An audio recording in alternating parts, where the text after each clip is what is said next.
நீங்க நினைக்கிற மாதிரி தமிழ் ஒண்ணும் முழுகாமலாம் இல்லைங்க. இந்த விஷயம் தமிழுக்கு இன்னும் தெரியாதுங்க. அடியே உன்னைய என்ன காரியம் பண்ணி வச்சிருக்க? உன்னைய என் மகன் முழுகாம இருக்கா? அவ வயித்துல அவளை வாரிச்சு வச்சு அவளை அந்த குடும்பத்தோட சேர்த்து வைக்கிற சொல்லி நான் நினைச்சுக்கிருக்கேன். நீ இப்படி ஒரு பொய்ய சொல்லி பம்ப வேலைக்கு வாங்கி வந்து நிக்கிறேடி. ஐயோ நான் என்ன செய்வேன்?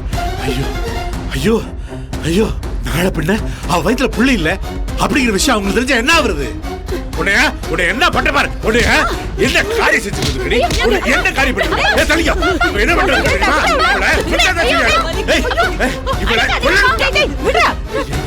டேய் நித்ரா, முதல்ல அடிப்பட்ட உடம்புக்கு ஒத்தடம் கொடுக்கணும்னு சொல்லி கொடுத்துட்டு இருக்கா.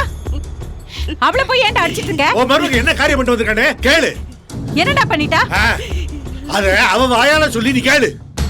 என்னம்மா என்ன சொல்லுகிறேன்ல? சொல்லு வசந்தி, என்னாச்சு? இன்னைக்கு தாலி பிரிச்சு கோக்குற விசேஷத்துல தமிழ் முழுகாம இருக்கான்னு சொன்னல, அது பொய்யத்த. ஐயோ, தமிழ் முழுகாமலாம் இல்ல அத்தை, நான் போய் சொல்லிவிட்டேன்.